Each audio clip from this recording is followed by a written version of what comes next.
اعوذ باللہ من الشیطان الرجیم بسم اللہ الرحمن الرحیم وَلَقَدْ كُنْتُمْ تَمَنَّوْنَ الْمَوْتَ مِنْ قَبْلِ أَنْ تَلْقَوْهُ فَقَدْ رَأَيْتُمُوهُ وَأَنْتُمْ تَنْظُرُونَ۔ سورہ آل عمران آیت نمبر 143۔ اس آیت کی تفسیر، معنی اور مفہوم آپ حضرات کی خدمت میں بیان کیا جا چکا ہے۔ چند باتیں اس آیت کریمہ سے معلوم ہوتی ہے، ان کا تذکرہ کیا جا رہا ہے۔ آیت کا ترجمہ کیا تھا؟ آیت کا ترجمہ یہ تھا کہ تم اس سے پہلے موت کی تمنا کرتے تھے، یعنی شہادت کی آرزو کیا کرتے تھے، اب جبکہ تم نے اسے دیکھ لیا ہے اور تم اسے دیکھ رہے تھے، یعنی تم نے موت کی اس کیفیت سے گزرا اور جنگ کی۔ یہ الگ بات ہے کہ اس جنگ میں شکست جو ہے نصیب ہوئی۔ تو اس آیت کریمہ سے پہلی بات تو یہ معلوم ہوئی کہ اللہ تعالیٰ نے حجت قائم کر دی ان لوگوں کے خلاف جو موت کی تمنا کرتے تھے۔ کچھ صحابہ کرام جنگ بدر میں شریک نہیں ہو سکے، اور اس کے بعد جب جنگ ہو چکی تو وہ تمنا کرتے تھے کہ دوبارہ جنگ ہو اور ہم پھر جنگ کر کے لڑ کر جام شہادت نوش کر لیں اور شہادت کا مقام حاصل کریں۔ تو دوبارہ اللہ نے موقع عنایت فرمایا اور جنگ احد ہوئی۔ یہ الگ بات ہے کہ وہاں شکست سے وہ دو چار ہوئے، لیکن اللہ تعالیٰ نے فرمایا تم نے دیکھ تو لیا، تم آرزو کرتے تھے اس چیز کی کہ شہادت ملے، تو یہ موقع بھی اللہ رب العالمین نے دیا۔ اب تم کیا کرتے ہو یہ سمجھو، اب تمہارا کیا موقف ہے، کیا رائے ہے تمہاری، یہ دیکھو۔ لیکن تم نے وہ چیز دیکھ لی تو یہ حجت قائم کر دی اللہ رب العالمین۔ موت کی تمنا کرتے تھے، اللہ نے وہ موت کا منظر دکھایا بھی۔ دوسری بات اس آیت کریمہ سے یہ معلوم ہوئی، یہ پتہ چلی کہ انسان کے لیے مناسب نہیں ہے کہ وہ ایسی چیزوں کی تمنا کرے جو ناپسند ہو اسے۔ ناپسندیدہ چیزوں کی تمنا انسان کو نہیں کرنی چاہیے، مناسب نہیں ہے۔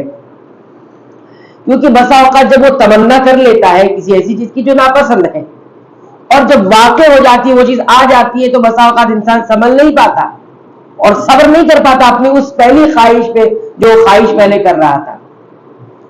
کیونکہ یہاں پر ایسے ہی ہوا، خواہش شہادت اور آرزو کی، لیکن کچھ غلطیاں ایسی ہوئی صحابہ کرام سے جس غلطی کی بنیاد پر جو فتح تھی وہ شکست میں تبدیل ہو گئی، صبر نہیں کر سکا انسان۔ تو اس اعتبار سے ایسی چیزوں کی تمنا نہیں کرنی چاہیے جو ناپسند ہو۔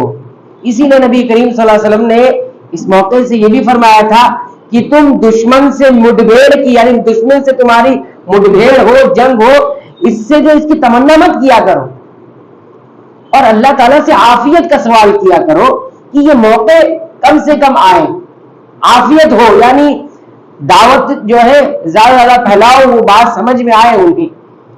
اور جب اگر ایسا موقع آ بھی جائے، جنگ کی کیفیت پیدا بھی ہو جائے، تو اب تمہاری ذمہ داری یہ ہے کہ پھر بھاگنے کی کوشش نہیں کرنا، فصبروا، صبر کرنا۔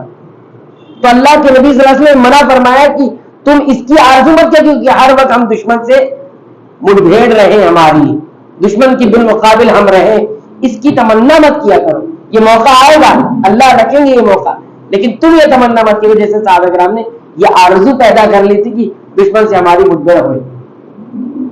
عافیت کا سوال کرنا چاہیے، امن و سکون کا سوال کرنا چاہیے، اللہ تعالیٰ سے مانگنا چاہیے کہ امن برقرار رہے، امن کی کیفیت پیدا رہے، کیفیت بنی رہے۔ کیونکہ بسا اوقات انسان ایسا ہوتا ہے کہ انسان کو اپنے بارے میں کبھی کبھی یہ احساس ہو جاتا ہے کہ ہم جو ہے کسی چیز پر بہت قوی ہیں اور ہم اس پر صبر کر لے جائیں گے، لیکن انسان کیا ہوتا ہے، عاجز ہو جاتا ہے اس چیز کو کر نہیں پاتا ہے۔ ٹھیک ہے، ایک واقعہ ایک امام کے بارے میں بیان کیا جاتا ہے، غالباً مسلک امام مالک کا جو مسلک ہے، جو مذہب تھا، وہ انہوں نے بڑی اس کی خدمت کی۔ ان کا نام جو ہے شہنون کر کے ان کا نام تھا۔ ان کے بارے میں وہ آتا ہے کہ ایک دن انہوں نے ایسی بات کہی، اس کا مطلب یہ تھا کہ اپنے رب سے انہوں نے کہا کہ اے رب، میں بڑا صبر کرنے والا ہوں، اب تو جیسا بھی مجھے آزمائے گا میں صبر کر لوں گا، اے رب تو مجھے آزما کے دے۔ تو جب انہوں نے ایسا کہا یہ انسان تو بڑے فقیر اور مسکین ہے، میں صبر کر لے جاؤں گا، انہیں اپنے بارے میں یہ احساس ہو گیا کہ میں بدخبی ہو چکا ہوں. تو جب انہوں نے ایسا کیا تو اللہ نے انہیں آزما لیا. انہیں ایسی بیماری لگ گئی کہ وہ پیشاب جو ہے بڑی مشکل سے کر پاتے. بیماری ہوتی ہے جس میں پیشاب بڑی مشکل سے نکلتا اور پیشاب بڑی مشکل سے ہوتا ہے. تو بڑی مشکل سے ان کو یہ بیماری لگی اور بڑی مشکل اور تکلیف میں آ گئے. تو ان کے بارے میں لوگ یہ کہتے تھے کہ وہ جو ہے یہ مدرسے ہوتے ہیں نا جہاں بچے چھوٹے چھوٹے بچے پڑھتے ہیں، وہ اکثر جاتے تھے اس مدرسے کے، کوئی بھی مدرسہ ہو، مدرسے کے پاس جاتے اور بچوں سے وہ دور سے ہی کہتے کہ اپنے چچا کے لیے دعا کریں، یہ جھوٹے چچا کے لیے دعا کرو، ایسے وہ کہتے رہتے تھے. کہ یہ جو ہے ایسی بات کرتا تھا جو بات وہ اس پر وہ قادر بھی نہیں تھا. اور پھر بچوں سے اس لیے دعا کے لیے کہتے تھے کہ بچے جو ہوتے ہیں وہ دل کے بڑے صاف ہوتے ہیں، ان کے دل میں اس طرح کی کوئی چیز نہیں ہوتی ہے، گناہوں سے دور ہوتے ہیں، مکلف بہرحال وہ نہیں ہوتے، اس وجہ سے ان کا دل گناہوں سے صاف ہوتا ہے. وہ اللہ سے دعا کریں گے تو دعا اللہ شاید سن لے ان کی دعا، ہم تو گنہگار ہیں. تو وہ یہ کہا کرتے تھے کہ یہ جھوٹے چچا سے، اپنے جھوٹے چچا کے لیے دعا کرو، کیونکہ یہ ایسی بات کہا جو جھوٹ تھی. وہ کہتا تھا کہ جیسے بھی مجھے آزمانے میں صبر کروں گا. تو اس لیے انسان کو ایسی چیزوں کی بات نہیں کرنی چاہیے جو خط کر نہ سکے. زبان بولنے سے پہلے بہت سارے لوگ ہوتے ہیں بول دیتے ہیں، اس کے بعد اس چیز کو کر ہی نہیں پاتے. کسی سے وعدہ کر لیا ہم یہ کر دیں گے وہ کر دیں گے، کر لیا جائے اس بات میں آ کر، لیکن بعد میں وہ چیز وہ کر نہیں سکتا. تو ایسی باتیں نہیں کرنا چاہیے انسان کو. جتنا آپ کر سکتے ہو، جتنی کیپیسٹی انسان جتنا اپنے بارے میں جانتا ہے اتنا ہی بات کرنی چاہیے. کیونکہ بس ایسی چیزیں کہہ دیتا ہے پھر وہ کر نہیں پاتا، تو یہ چیز نہیں کرنی چاہیے. صحابہ کرام نے کیا تو اللہ تعالیٰ نے یہاں پر اس کو باقاعدہ ذکر کیا کہ وَلَقَدْ كُنْتُمْ تَمَنَّوْنَ الْمَوْتَ مِنْ قَبْلُ أَنْ تَلْقَوْهُ فَقَدْ رَأَيْتُمُوهُ وَأَنْتُمْ تَنْظُرُونَ. یہ جو پوری بات اللہ نے ذکر کی ہے قرآن حکیم میں، اس کا ایک تربیتی پہلو یہ ہے کہ ایسی بات ہم کو نہیں کرنی چاہیے.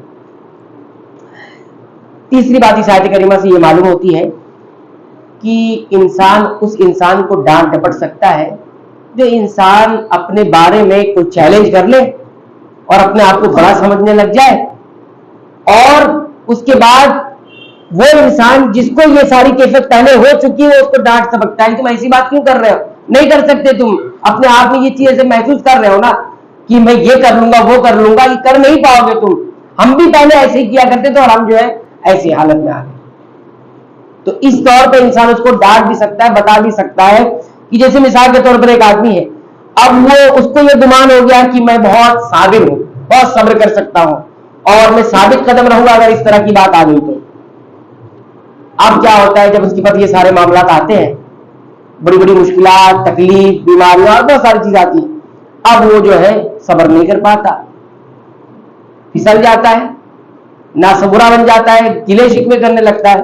اس کو یاد دلایا جائے کہ تم نے یہ بات کہی تھی نا کہ ہم ایسا ایسا کر لیں گے، اب کیا ہوا. تو اس طرح سے تنبیہ کی جا سکتی ہے. اس اللہ رب العالمین نے صحابہ کرام کو اس پر تنبیہ کی. ایسی کوئی انسان، ہاں اس میں یہ دیکھنا پڑے گا کہ آپ جب تنبیہ کر رہے ہیں تو اس کا اثر اس پر کیا ہوگا. مصلحت بھی دیکھنا وہاں بہت ضروری ہے کہ اس کا غلط جو ہے ریئیکشن جسے کہہ سکتے ہیں وہ نہ ہو جائے، یہ دیکھنا پڑے گا.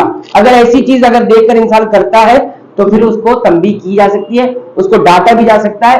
اس طرح کی بات نہیں کی جائے. ایک شاعر تھا، وہ شاعر عربی، وہ جنگوں کے حالات بڑا یاد کر کر کے گھوڑے اور اسی طرح تیر اور اسی طرح سب چیزیں یاد کر کے وہ شاعری کرتا، اور جب جنگ کا موقع آیا تو وہ بھاگ گیا، منہ پھیر لیا چلا گیا. تو لوگوں نے اس سے یہ کہا کہ تمہاری شاعری تو ہم نے دیوان، آپ کے شاعری کے دیوان پڑھے ہم نے، تمہاری شاعری کی کتاب ہمارے پاس، ہم نے وہ شعر بھی یاد کر لیے کہ مجھے گھوڑے بھی پہچانتے ہیں اور مجھے جنگ میدان کی مٹی بھی پہچانتی ہے اور نیزے بھی مجھے جانتے ہیں، ہتھیار بھی مجھے پہچانتے ہیں. مطلب یہ ہے کہ میں لڑتا ہوں، بہت بہادر ہوں. تو ایسے ہی شاعر ہوتے. تو ہم نے یاد کیا اور آپ جب جنگ کا موقع آیا تو آپ بھاگ لیے. تو اس طرح کی بات کیوں کر رہے تھے آپ؟ یہ بتانا چاہتے ہیں ہم بہت بہادر ہیں. تو کہنے کا مقصد یہ ہے کہ آدمی بنے ایسا، اچھی چیز ہے، اپنے آپ کو صابر بنائے، طاقتور بنائے، لیکن زبان سے جو بات ادا کرنی ہے وہ بڑے بہت سے سمجھ کی بات کرنی ہے. صحابہ کرام اس طرح سے جو ہے کیا کرتے تھے. آرزو تمنا جیسے کہ پوری تفصیل اس کی آ چکی ہے. تو اس طرح کی بات نہیں کرنی چاہیے. اور جو ایسا کرتا ہے تو اس کو یاد بھی رہے کہ آپ یہ بات کہتے تو لوگوں نے اس کو یاد دلایا کہ آپ یہ بات کہتے تھے.